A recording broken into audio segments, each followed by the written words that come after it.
Hello, everybody, and welcome to this series on bedside clinical discussions regarding respiratory system. Hello, sir. I've taken a case of a patient with respiratory symptoms. I'll be presenting it today.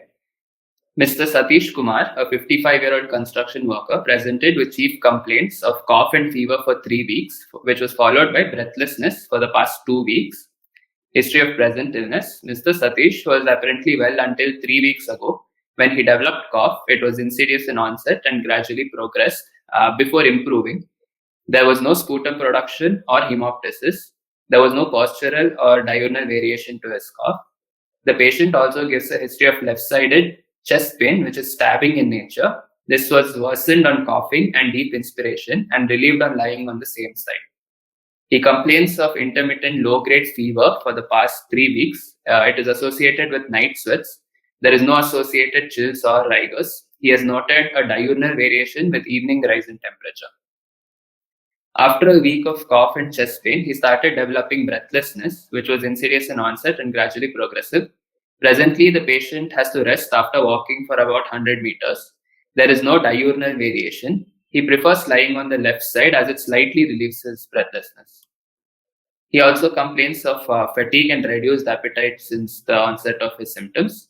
There is no history of sore throat or wheezing. There is no history of orthopnea, paroxysmal nocturnal dyspnea, palpitation, syncope, or extremity edema. Past medical history. There are no similar complaints in the past. There is no previous history of TB, asthma, or COPD.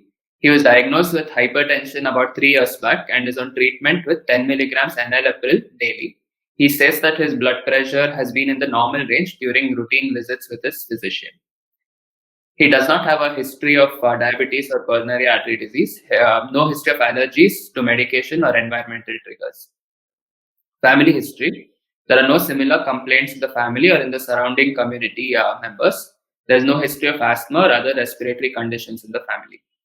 Personal history. Mr. Satish is a vegetarian. He has had a decrease in his appetite for the last 3 weeks. He has worked as a manual laborer in a building construction site for the last 25 years. There are 4 members in his family, and the patient lives in a mud house, which is consisting of 2 rooms and a separate kitchen. The rooms, however, lack proper ventilation. He does not have any pets at home. There is no recent history of travel. He denies history of alcohol use, smoking, or second-hand smoke exposure. He does not use illicit drugs. Bowel and bladder movements are regular and normal. To summarize, Mr. Satish is a 55-year-old male construction worker who presented with cough, chest pain, and fever for the last 3 weeks, which was followed by breathlessness for the past 2 weeks. He also complains of fatigue and reduced appetite. That was to summarize the history. Okay. Good job, good history. A few things. Now, in chief complaints, since the patient has complained of chest pain since the last 3 weeks, that too. So I think it would be better that you add chest pain history right in the chief complaints. I think when you mentioned chief complaints, you started out with the cough and fever since 3 weeks and breathlessness since 2 weeks. So since chest pain is a significant history, there is a positive history for chest pain, it's better to include that along with the other chief complaints. So mentioning it as a chief complaint would be better. Okay. And then as you expanded about it in history of presenting illness, would be the way to go. Okay, so patients presented with cough, chest pain, left side chest pain, and fever since 3 weeks, and since the last 2 weeks, he's developed breathlessness. Yeah. So the cough, So you said the cough was dry, no expectoration, and no postural or diurnal variation. But a 3-week duration. So how do you classify cough in terms of duration? So cough can be either acute or chronic. Acute is when it's less than 3 weeks, and chronic if it is more than 8 weeks. And somewhere in between, we would probably call it subacute. That's true, correct. So acute, subacute, and chronic. Can you give a few examples for each category? So acute. For acute cough, it could be because of viral upper respiratory infection. It could be pneumonia, some smoke exposure, foreign body aspiration, things like that. Very true. Now, apart from duration, how about onset? So, sudden onset of cough, what could be the causes? So, sudden onset could be an exacerbation of asthma. True. Or pulmonary embolism can also cause sudden onset of. Okay, yes. Okay. Cough in pulmonary embolism, not a very prominent feature. But the other one, like you said, inhalation of fumes, so anything that was irritant. So, of course, someone who already has a hypersensitivity condition like asthma, they get their asthma triggered by a variety of allergens. But somebody who's exposed, even who doesn't have atopy and exposed to something very irritant like fumes or pungent vapors, that can trigger off cough suddenly. What else? Something more sinister. Suddenly, suppose a COPD patient didn't have cough earlier, or let's say a chronic bronchitis patient didn't have cough earlier. That could be Suddenly, a pneumothorax. good. So Pneumothorax. sudden onset, yeah. So sudden onset cough, pneumothorax is another differential. But otherwise, acute cough, whatever we mentioned are correct. Good examples. What about subacute cough?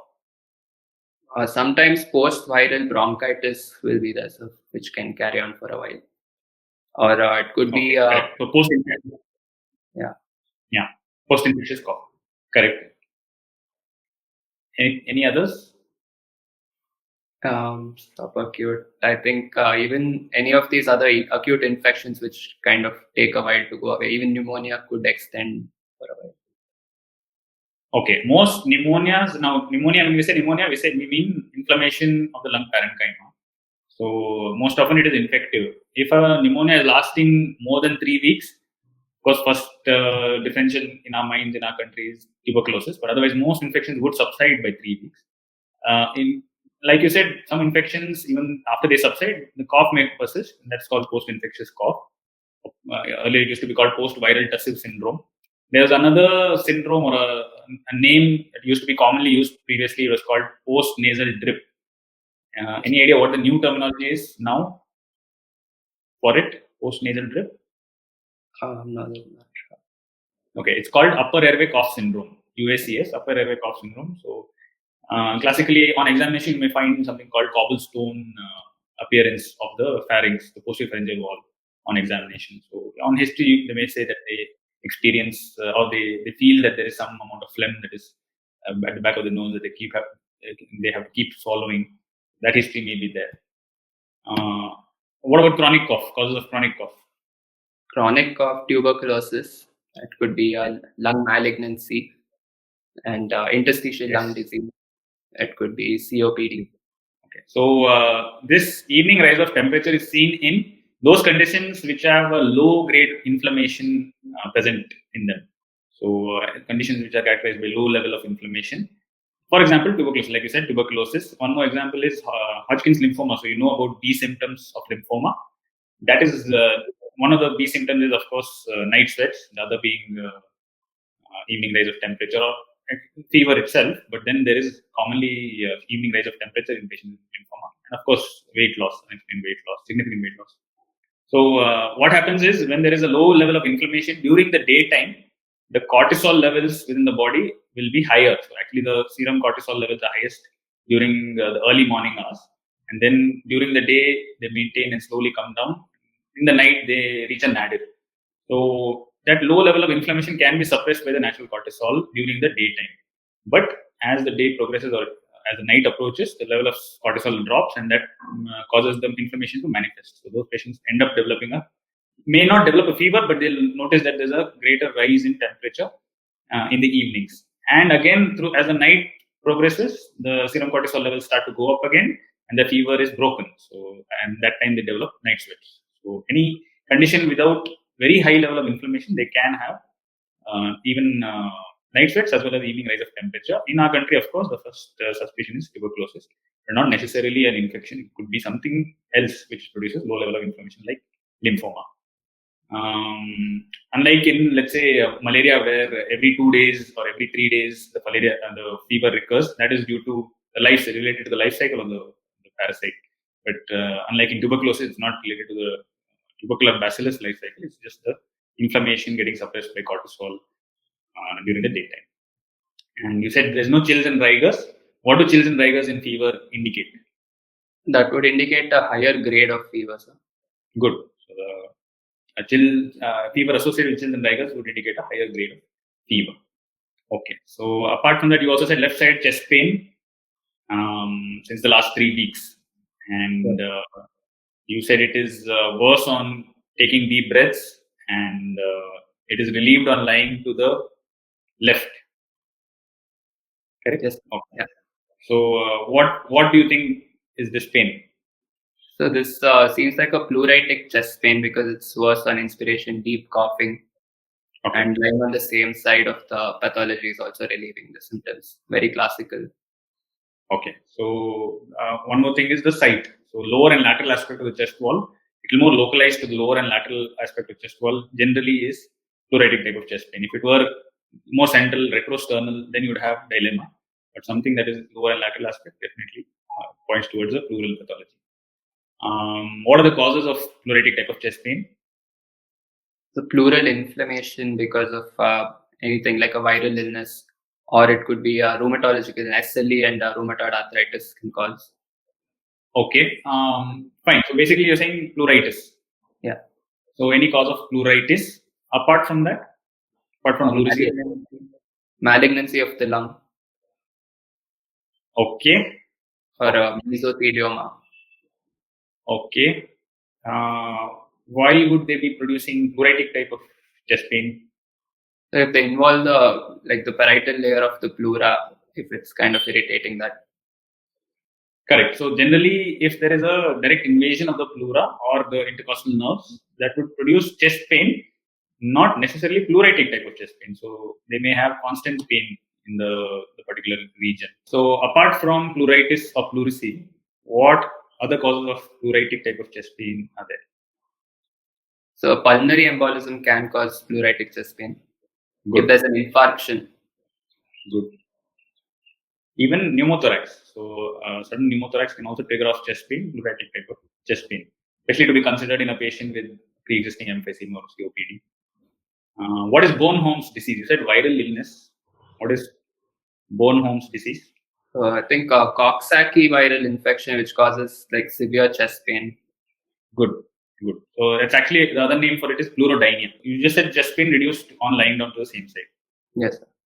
Okay. So why do you think that chest pain came down with the patient lying down to the same side?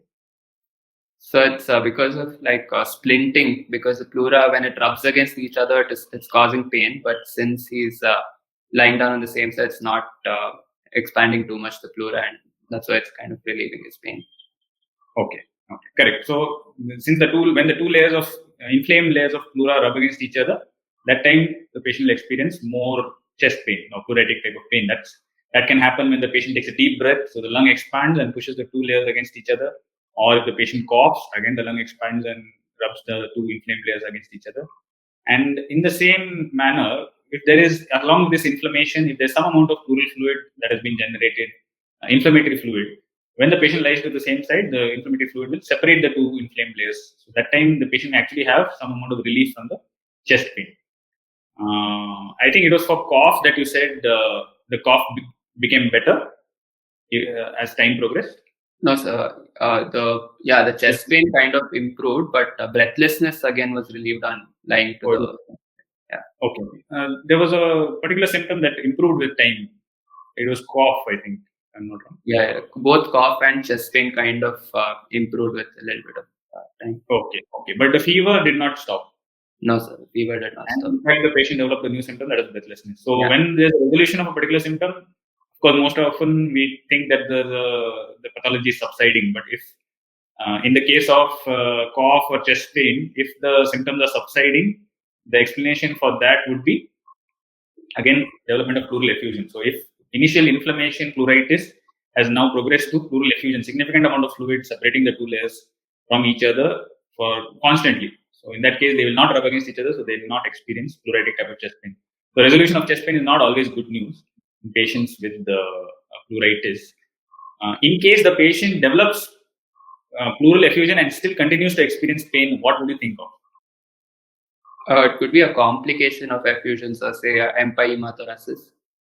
Good. So it could be an empyema that will end up leading to persistent pain. The other differential is again a malignancy. So if it is a malignant effusion, like you said, it could have already invaded the pleura or the intercostal nerves. Along with that, produced a malignant effusion, and therefore the pain will persist despite the effusion occurring. Okay, so that was about the chest pain. The fourth symptom was breathlessness. Now, you described the breathlessness initially. You said the insidious onset, and was it progressive? Yes, sir, it worsened but in a very quick, short period of time, it worsened, and now he's only able to walk about 100 meters before he has to kind of really stop and catch his breath.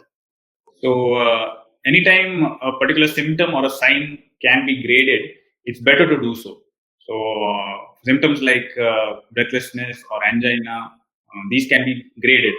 And likewise, on examination, murmurs or power of muscle, these can be graded. So, it's always better that when you're describing symptoms or signs like these, you can apply grading for them. That conveys better or complete information to the examiner or the person who's listening. So, would you like to grade this patient's breathlessness? Yes, sir, it's MMRC grade 3. Okay. So, you have used the Modified Medical Research Council grading for respiratory symptoms or respiratory cause of origin of breathlessness. So there itself, the examiner knows that you are thinking of respiratory pathology. I would say it is okay. What is MMRC grade 3? So MMRC grade 3 is when the patient has to stop for breath after walking about 100 meters. Okay. And what about MMRC grade 4? Grade 4 is breathlessness at rest. Okay. So, is that the last grade? So, how many total grades are there for There's MMRC? a fifth grade, so when he cannot carry out his daily activities as well. Okay, correct. So, there are 5 grades, right from MMRC 0 to MMRC 4. So, anytime a patient experiences change in breathlessness on posture or with diurnal variation, that means the patient is having breathlessness at rest. So, since this patient also experienced relief of his breathlessness on lying down to the left, that means even at rest, the patient is having some amount of breathlessness. What you should be using is you should be grading the patient to have MMRC grade 4. Or if we were talking about NYHA classes, you'd be NYHA class 4. What are the terminologies used for variation of breathlessness or change in the severity of breathlessness with different postures?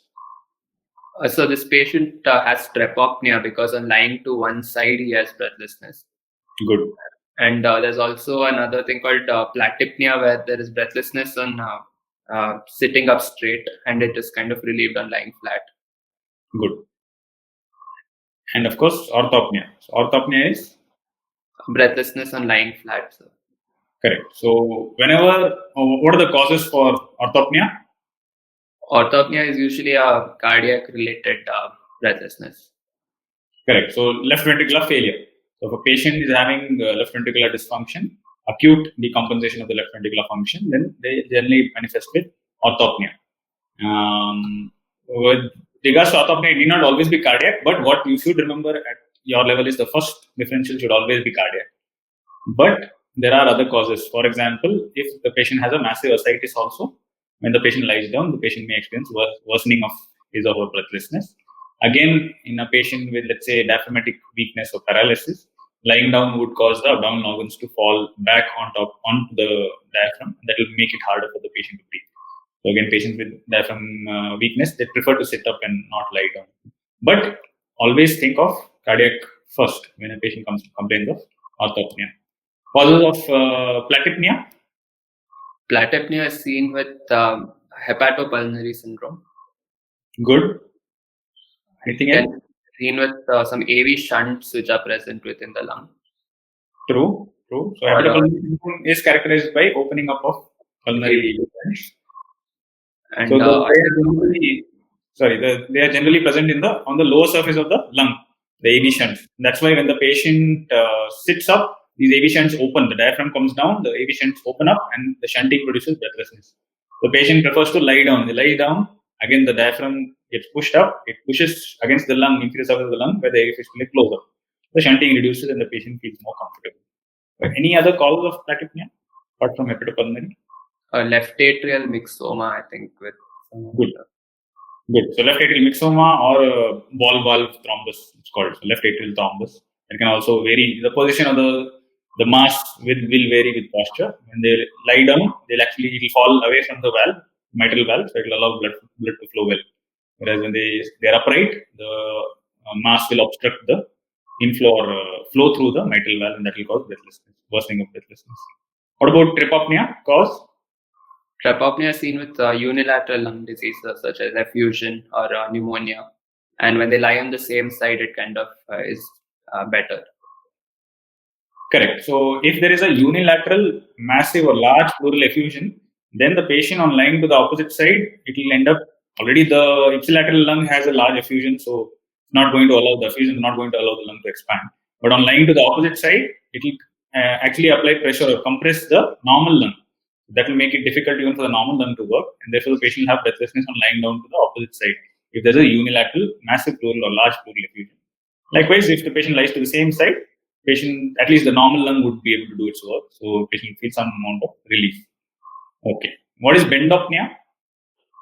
So bendopnea is breathlessness when the patient bends forward. It may be a marker again of left ventricular failure. Correct. Okay. So fine. That was about the description for his breathlessness. So when you're describing progression, what you can do is you can use the grading of severity of breathlessness to describe progression. So what you can say, breathlessness since 2 weeks.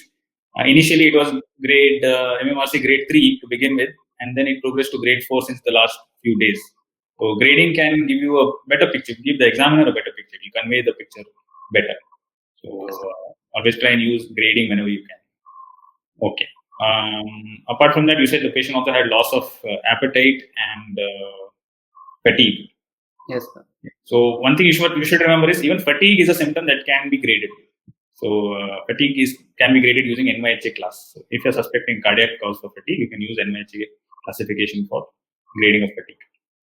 Okay. So apart from that, you said the past history, the patient was diagnosed with hypertension and is on ACE inhibitor, enalapril, is it? Yes, sir. Okay, enalapril. So any relevance in respiratory system to antihypertensive? So patient with hypertension, what respiratory problems they may experience? So enalapril and other ACE inhibitors, they are known to cause dry cough in some people. Correct. Mechanism? It prevents the breakdown of bradykinin, and this kind of causes that inflammation. Good. So the angiotensin converting enzyme also causes breakdown of bradykinin. So inhibitors of that enzyme will lead to excess bradykinin that can trigger off cough. Anything else for hypertension or antihypertension? In case of asthma, beta blockers are contraindicated because they cause bronchospasm, bronchoconstriction. Good. So beta blockers, more often the non-specific beta blockers. Even beta 1 specific can have some amount of bronchoconstriction, especially if the patient already has pre-existing asthma. Anything else? And I think a pleural effusion causing drugs are there. So there's phenytoin, nitrofurantoin. Very good. So even isoniazid. So what can happen is paradoxically a patient on tuberculosis started on ATT and drugs like these, phenytoin, isoniazid. These are all either amines or those amino group of drugs. They can end up producing drug-induced lupus. So as part of drug-induced lupus, they can develop pleural effusion also. So any particular antibody for drug-induced lupus? Yeah, antihistone antibody. Good, antihistone antibody. One more antihypertensive. So hypertensive coming in with cough. Generally, these dihydropyridine calcium channel blockers like amlodipine, these can produce GERD, so gastroesophageal reflux. They can aggravate or worsen GERD. The patient may end up having cough as a result of the GERD. Patients on hypertensive patients coming in with cough, not resolving, these are certain things that you can watch out for, whether they're on ACE inhibitor, whether they're on beta blocker or amlodipine, dihydropyridine calcium channel blockers. Okay. Yes. So, but the patient has been taking ACE inhibitor for quite a long time, 3 years or something. Yeah. So, and he's quite compliant. Actually, being a manual laborer, he's quite regular with his follow-up for hypertension. It's good. Again, although it may be worsening the cough, it may not be the reason responsible for the cough in this patient. There's nothing else positive in the past history, if I remember. In his family history also, there was no significant finding. No one in the family with similar symptoms. Okay. What would you be particularly looking for? Looking for any exposure again to tuberculosis if there's somebody in the family or in the community. Correct. So any of his close contacts, if they've suffered from tuberculosis in the past or even recently, so that would be important if the patient is having a respiratory problem such as this. Okay. Personal history, you said diet he's a vegetarian, his appetite is low, and you said there's no history of deleterious substance abuse or deleterious use of substances. And fine, I think that was complete. Can you summarize your history again? Summarize the patient's history. So the patient is a 55-year-old male construction worker who presented with dry cough, pleuritic chest pain and fever for the last 3 weeks and breathlessness for the past 2 weeks. He also complains of fatigue and reduced appetite. So the most probable system involved at this point of time, I would think, is the respiratory system and probably a pleural pathology. Okay, one thing you missed out was the hypertension history. Yes, he's hypertensive on 10 milligram enalapril once daily. Okay, so you said you're thinking of a pleural pathology. What particularly are you thinking of? So a pleuritis, which is probably now cause pleural effusion. Okay, and the etiology being? Etiology is either tuberculosis, because that's one of the most common things in India. Okay. Or it could be a asbestos related malignancy or just asbestos related effusion. Good. So there is history of exposure to asbestos. He is a manual worker or laborer. So you're particularly thinking of mesothelioma. That means? Yes, mesothelioma or a benign asbestos related pleural effusion. Okay. One question on what kind of pathology do you think it is? It is a transudate or an exudate? I think so. We need to do a pleural tap to find out. Okay, but are there any pointers even on history? If it is localized to one side and if it's acute, I think I would say it's exudate. Transudate would probably be a kind of a chronic history and bilateral. Okay. So two things you can use in history when you're trying to differentiate between whether it's a transitive cause and exudative causes. Of course, one additional point is pain. So patients presenting with pain and you're thinking there is pleural effusion, pleuritic type of chest pain, very unlikely that it will be transitive. Transitive generally does not manifest with inflammation significant enough to produce pain.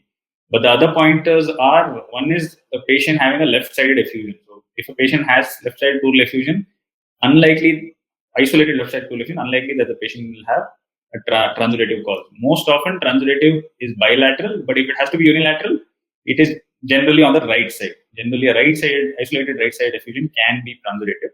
Otherwise, it is usually bilateral.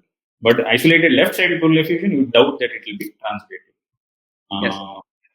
Any particular cause or cause of particularly specifically causing left-sided pleural effusion? Pancreatitis. Good. So acute pancreatitis can produce left side. Most often it produce the left side pleural effusion. Again, that will be an exudate. The second point is if the patient has now pleural effusion is there is an excess or accumulation of excess fluid within a particular cavity.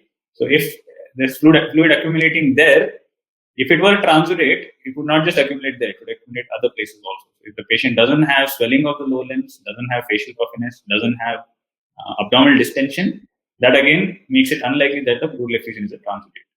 So these two things, or two to three things. So if there's no other inflammation, that means no pain. If it is an isolated left-sided pleural effusion, and if there's no swelling in either lower limbs or facial puffiness, then it's unlikely that the patient has a transudative cause for effusion. So then coming to tuberculosis, the fact that he had evening rise of temperature and loss of appetite does go in favor of some amount of low-grade inflammation that is persisting. Most often, like you said, will be tuberculosis. What about in mesothelioma? What points go in favor of it? So his occupational history has a long history of exposure, probably to asbestos. Good. What about the fever? Yeah, the fever I think is not in favor of mesothelioma. Okay. No, even a mesothelioma patient can present with fever. Just that it's more common in the later stages once extensive metastasis has happened. So if you're thinking of mesothelioma, it's probably an advanced disease if it's presenting with fever and chills.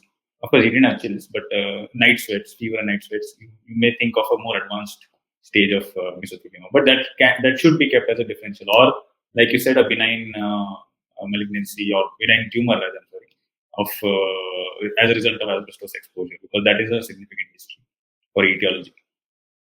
Okay, so I think you can proceed to examination. You can describe the examination findings. On general physical examination, he is conscious, cooperative, and well-oriented to time, place, and person. He is moderately built and nourished. He has a height of 175 centimeters with a weight of 65 kgs. The BMI is 21.2 kilogram per meter square.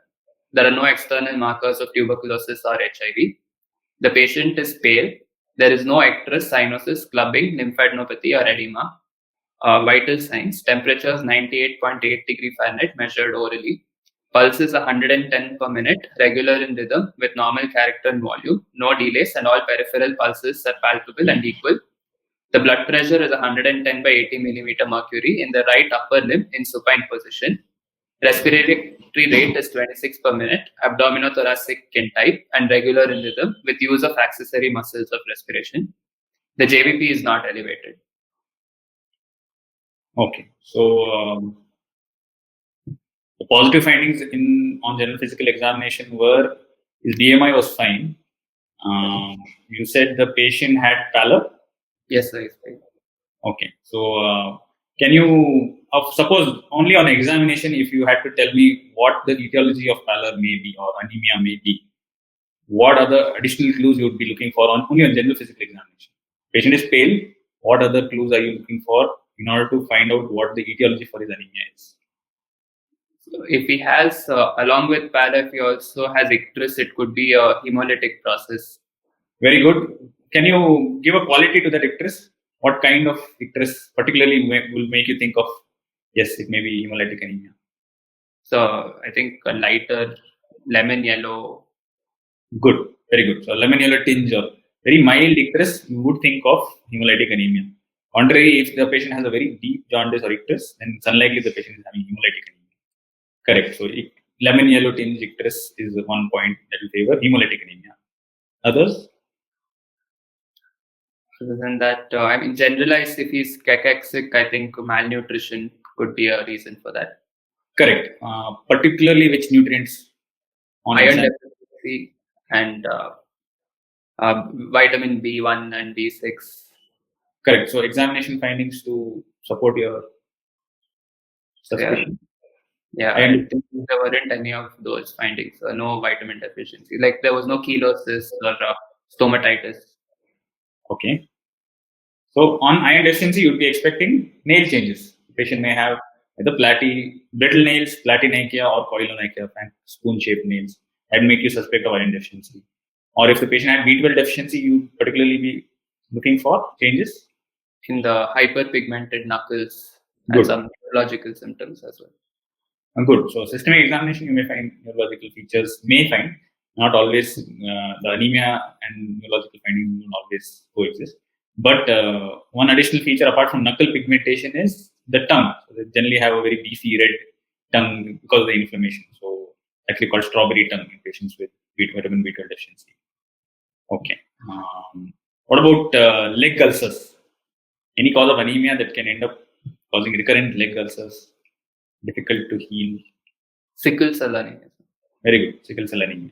So there can be some additional findings of on general physical examination for patients who are having pallor. These are certain things that you should look for just to sort of show that you made an extra effort to try and find out what the cause of his pallor may be. Up until now, what do you think the patient's pallor is due to from history and up until the general physical examination? So it could be because of his underlying condition, maybe a malignancy, the mesothelioma or TB, which would have caused malnutrition. Okay. Fair enough. Because patient has had loss of appetite since 3 weeks. We don't expect patient to develop pallor as a result So one thing is maybe there's a discrepancy.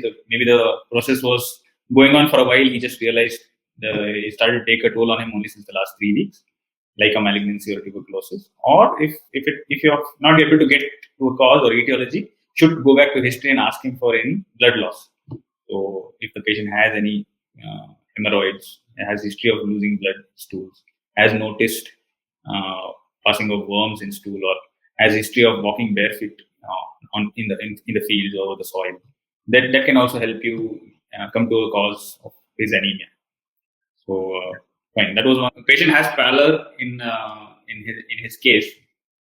Pallor in respiratory system. The other implication is, especially patients with the chronic pulmonary disorders like emphysema, hypoxic disorders like emphysema, COPD, they would actually be polycythemic as a compensatory response. But if the patient ends up going into a cachectic state and develops pallor as a result, they can actually have their condition worsened or decompensation set in, cause of anemia. So a lot of times emphysema patients would be maintaining by themselves without support, without too much of medications or oxygen support. Once they develop pallor, they'd come in because of worsening of breathlessness. So that is the relevance of pallor in respiratory system. Yes. What about icterus? Suppose a patient with the respiratory disorder has icterus. What is the significance to that? So it could be because of if he's taking anti-tubercular treatment, some of these drugs are hepatotoxic, especially I think pyrazinamide or Correct. rifampin also. Correct. So isoniazid and rifampicin, as well as pyrazinamide to an extent, have hepatotoxicity. What if the patient had a family history of other family members also having icterus and respiratory problems? It could be alpha-1 antitrypsin deficiency. Correct. So patients with alpha-1 antitrypsin, they can have both emphysema as well as cirrhosis developing. Okay. So pallor was one positive finding. Otherwise, you said he's did you say his respiratory rate? The respiratory rate was 26 per minute, and it's abdominothoracic with use of accessory muscles. Okay, so abdominal thoracic breathing. What can you name some abnormal patterns of respiration in terms of the abdominal thoracic? So it could be a thoraco-abdominal, that is, usually it's abdominothoracic in males and thoraco-abdominal females, but sometimes in respiratory distress, it can be purely more thoracic than abdominal. Okay, so if suppose a patient had purely thoracic, no abdominal at all? That is seen in case of peritonitis because of that rigid abdomen, and they can't use their abdominal muscles. True. Anything else? Not sure. Yeah. So ascites, just a large ascites, advanced pregnancy, or a very large abdominal mass. These can also hinder the abdominal contribution to the respiration. So the patient will have pure thoracic.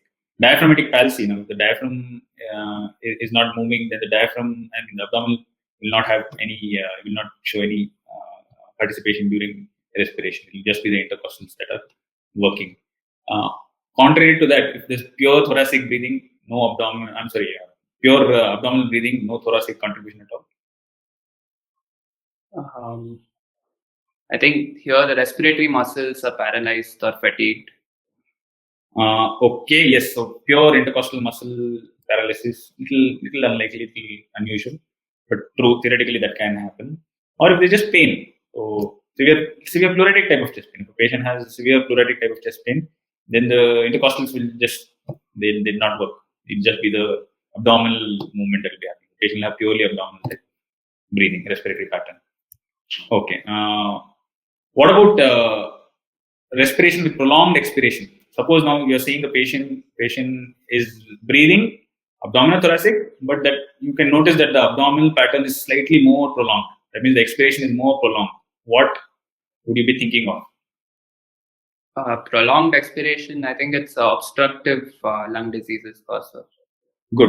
So if you are noticing that the patient is having a more prolonged expiration, slightly greater abdominal contribution, then you think of something like asthma, bronchoconstriction, asthma, COPD with bronchoconstriction. That is true. What about abnormal patterns of breathing in terms of, let us say, if you can give me examples of, if I ask you specifically, Kussmaul's breathing? So that's seen in patients with acidosis, especially in diabetic ketoacidosis. It's characteristic. Good. So metabolic acidosis, the patients will have a respiratory compensation, and that will manifest as hyperventilation. So hyperventilation is different from tachypnea. Tachypnea is just an increase in rate of respiration, but increase in rate and depth of respiration is hyperventilation. So patients with metabolic acidosis will hyperventilate to try and compensate. So any metabolic acidosis, they can have Kussmaul's breathing. Apart from that, what is Cheyne-Stokes breathing? In advanced disease states like advanced heart failure, they'll have periods of apnea followed by hyperapnea.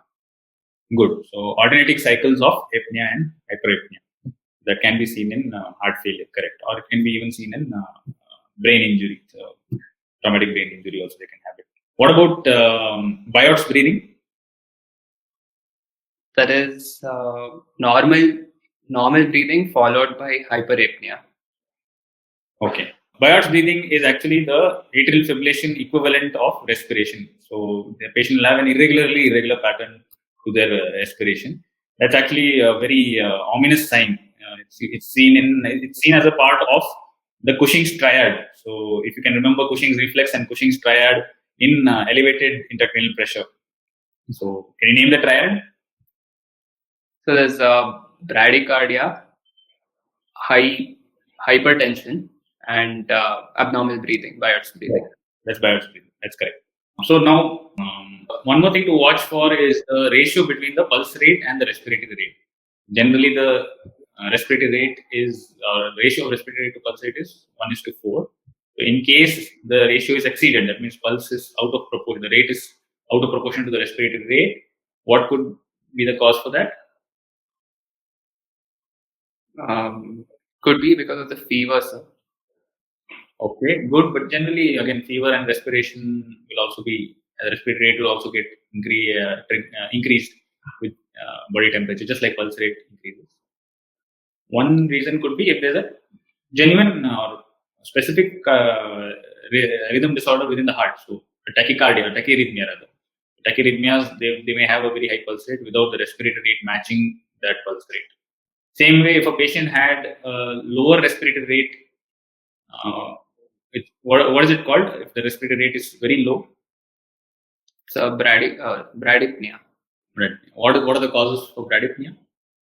It could be a failure of the central respiratory drive. So it could be like opioid poisoning or advanced disease states like heart failure. Or it could be a peripheral muscle weakness because of myasthenia. Good. Or diaphragmatic paralysis. Good. Even an ascending paralysis, acute ascending paralysis, like?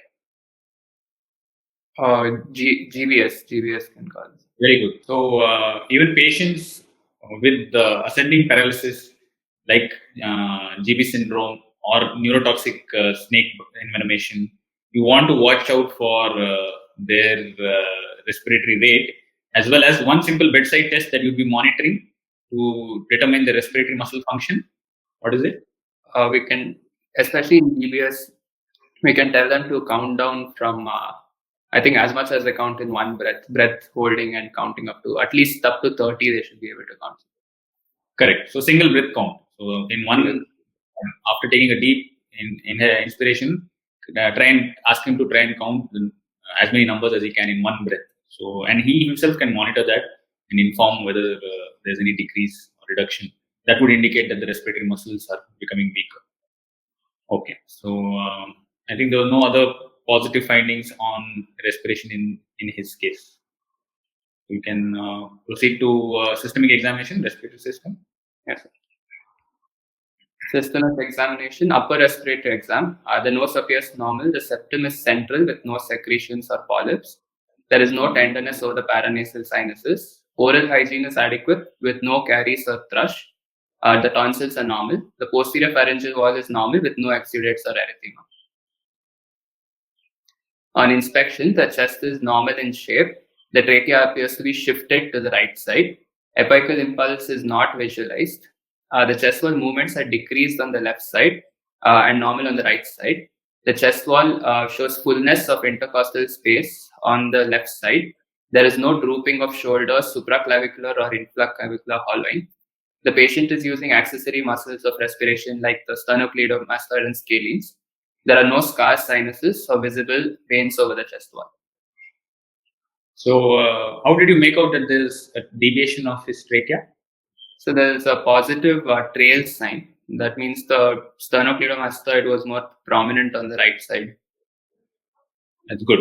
So, the side to which the trachea is deviated, generally the sternocleidomastoid on the side will become more prominent. So, on inspection, that would be feature of deviation of trachea. We said the apical impulse was not visible.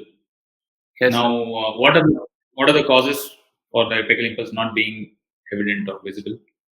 so it could be because if the patient had a very thick chest wall, obese patient, or if there was a rib which was over the apex, and it could be because of something like a massive pleural effusion or a pneumothorax, something which is preventing the pulsation from being seen. Correct. Good. So, if a patient, in his case, of course, the BMI was 21, so he's not very hefty or doesn't sound to be muscular. So, but if a patient were hefty or having a very muscular thoracic wall, in such patients, the apical impulse may not be visible. But even in a thin patient, sometimes what happens in exam is you get a thin patient and you're not able to make out the apical impulse. So, how you can use, what explanation you can provide for not getting the apical impulse is that the apical impulse is behind the rib. That is the simplest explanation. If the patient is thin walled and yet the apical impulse is not visible, despite not being there being no pathologies involved. If there are pathologies, then of course, like you said, it could be a left-sided massive pleural or large pleural effusion. Could be a pneumothorax also, left-sided pneumothorax. These can also cause apical impulse not to be visible. You said there is intercostal fullness on the left side, Yes. and there is diminished respiratory movements. Okay, fine. Proceed. On palpation, the trachea is confirmed to be shifted to the right side. The apex beat is not palpable. There is no tenderness over the chest wall. Chest wall movements are confirmed to be decreased on the left side and normal on the right side. The chest circumference is 82 centimeters. Overall chest expansion is 5 centimeters. Hemithorax expansion is reduced on the left side. The anteroposterior diameter of the chest is 20 centimeters and the transverse diameter is 28 centimeters. The AP to lateral ratio is 5:7. Tactile fremitus is normal over the left supraclavicular and suprascapular areas, but tactile fremitus is absent over the left mammary, axillary, infraaxillary, interscapular, and infrascapular areas. The tactile fremitus over all areas of the right chest are normal. Okay. Can you demonstrate how to look for on palpation, how to look for tracheal deviation? Yes, sir. With the patient looking forward, I observed the trachea. I placed my index and ring fingers on the sternoclavicular joint of both sides and gently palpated the trachea using the middle finger to check for its position. Also, I tried to feel for resistance between the sternocleidomastoid and trachea on either side. An increased resistance would have suggested tracheal deviation towards that side. Yes, correct. So you would be on palpation. There are two techniques to detect the deviation of trachea. So initially, with the middle finger, you would be tracing the tracheal rings starting from the cricoid cartilage, which lies immediately below the thyroid cartilage, and you would be tracing the tracheal rings from above downwards to detect any deviation of the trachea. And you would confirm this by trying to gently insinuate your fingers between the trachea and the sternocleidomastoid on either side. But clinically, in case the trachea were to be deviated, what information can you draw from it? The tracheal deviation towards the side of the lesion could be because of a collapse of the lung or fibrosis, and away from the side of pathology could be in terms of pleural effusion or massive pleural effusion or pneumothorax or even lung malignancy. Correct. So, if it were a collapse, what kind of collapse particularly? An apical collapse. Okay, good. That is true. an apical or a upper lobe collapse will be more likely to cause tracheal deviation than a lower lobe collapse or lower segments of the lower lobe collapsing. But can you tell me the types of collapse? I'm not sure, sir. Okay, so either it's a passive collapse, that means collapse with a patent bronchus, or like you had earlier said, collapse with an obstructed bronchus. So if in case the patient has a collapse with an obstructed bronchus, it's more likely to produce volume loss and deviation of trachea to the same side. Passive collapse is just the compression of the lung, the volume losses as a result of an external pathology, like a pleural effusion or a tension pneumothorax. That collapse will not actually pull the trachea to the same side, and the primary pathology may actually push the trachea to the opposite side. So the trachea deviating to the side of the collapse would be because of a collapse with an obstructed bronchus. Yes, sir. Were you able to make out any tenderness, intercostal tenderness? No, sir, there was no tenderness on palpation. Okay, so why would that be important? So this patient has chest pain. So if he did have tenderness, it could be like a chest wall origin for his chest pain, maybe like costochondritis. Correct. Or even some trauma. Okay. Otherwise, if there was tenderness and local rise of temperature, that's inflammations are usually like maybe something like an abscess, underlying abscess. So an abscess or suppuration within the pleura would be called as Empyema. Empyema thoracis, correct. So empyema thoracis is frank pus abscess suppuration within the pleural cavity. What is empyema necessitans? So if this empyema thoracis, if it's very long-standing, it would form a fistulous tract between the pleural space and the skin, and it could start draining out that pus to the outside. That is necessitans. Correct. So empyema may end up either extending within, that means into the lung, via something called a bronchopleural fistula, or it may extend outside, so into the soft tissue underneath the skin, and sometimes, like you said, it may come out through the skin also, so forming a fistulous tract.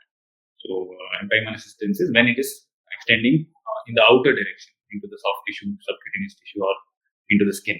You said the chest expansion was 5 centimeters, but the left side there was diminished chest movements. Yes. So what is the normal range for chest expansion? It should be about 3 centimeters, or 3 to 7 centimeters. Okay. So generally 4 to 5 centimeters is good. Now, if there is a left side pathology and no contribution of movements from the left side, and yet the patient is having a chest expansion of 5 centimeters, that sounds a little dubious. Maybe what you must do is go back and verify if the values are correct. Because if, let's say, the left side is not contributing much to the chest expansion and only the right side is expanding, 5 centimeters alone on the right side would be difficult to imagine, especially if he's not a very bulky or a very hefty person. So measurements need to be verified a little bit. Yeah. So what you must do is just expansion on one side causes. What are the causes? It could be pneumonia, pleural effusion, pneumothorax, anything which affects one lobe or one side of the lung. Correct. So even if it could also be fibrosis or a collapse of one side of the lung.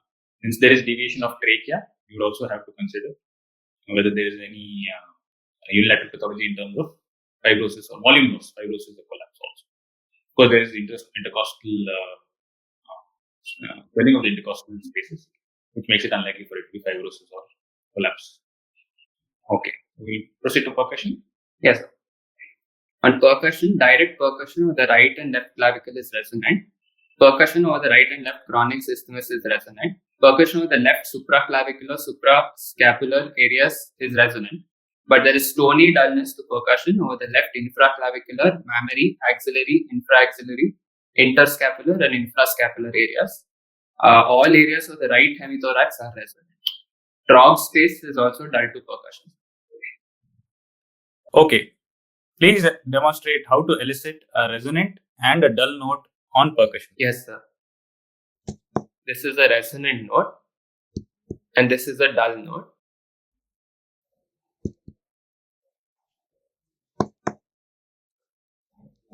Resonant note. The dull note. Yes. So it's important to keep in mind that one must always examine the normal side first, so to elicit resonance, followed by demonstrating dullness in the abnormal side. Okay, so you were able to appreciate a stony dull note on percussion right from the left infraclavicular lung fields below the from that level. How can you say that the patient has stony dullness? Is there a note? How do you define that stony dullness? So there's dullness, but also there's a resistance which is felt on the finger while percussing. Okay. One of the ways to compare, or one of the ways to say yes, this is stony dull note, is to percuss the patient's thigh. What is described is stony dullness is the same note that is obtained on percussing patient's thigh. So, like a muscle, whatever note that you get on percussing over a muscle would be the same as stony dullness. If you're getting the same note on the chest, then it is stony dullness. Generally, it's an indicator of Pleural effusion. Correct. Okay. So, otherwise, there was resonance in all the other language. Throb space, he said, was dull. The throb space is a semilunar space bounded superiorly by the sixth rib, laterally by the mid-axillary line on the left, and inferiorly by the left subcostal margin. Usually, this is occupied by fundus of the stomach, which is supposed to contain air.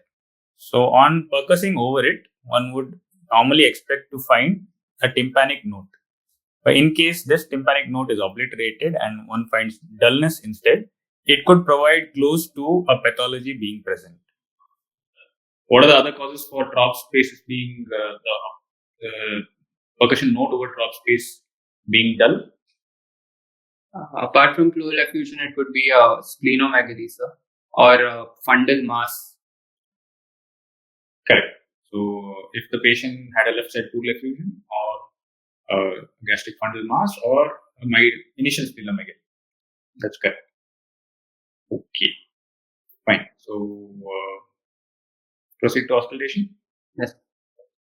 On auscultation, breath sounds are present and vesicular over the left supraclavicular and suprascapular areas. Breath sounds are absent over the left infraclavicular, mammary, axillary, infraaxillary, interscapular, and infrascapular areas. Breath sounds are present in vesicular over all lung areas of the right chest. There are no added sounds. Vocal resonance is normally present over the left supraclavicular and suprascapular areas. Vocal resonance is again absent over the left infraclavicular, mammary, axillary, infraaxillary, interscapular, and infrascapular areas. Vocal resonance is normal over all areas of the right chest. So, can you demonstrate how to auscultate in a patient, respiratory system auscultation in a patient? Yes. I auscultated the patient's chest with the patient relaxed and breathing deeply through his open mouth. I then compared the sides alternately in various areas of the anterior, lateral, and posterior chest.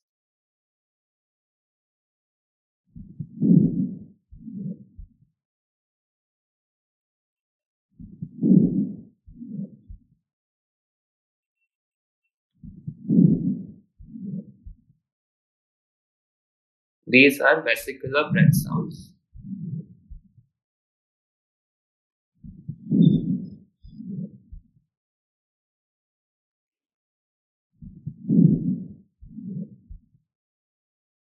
While auscultating the axillary lung fields, I asked the patient to place his hands over his head.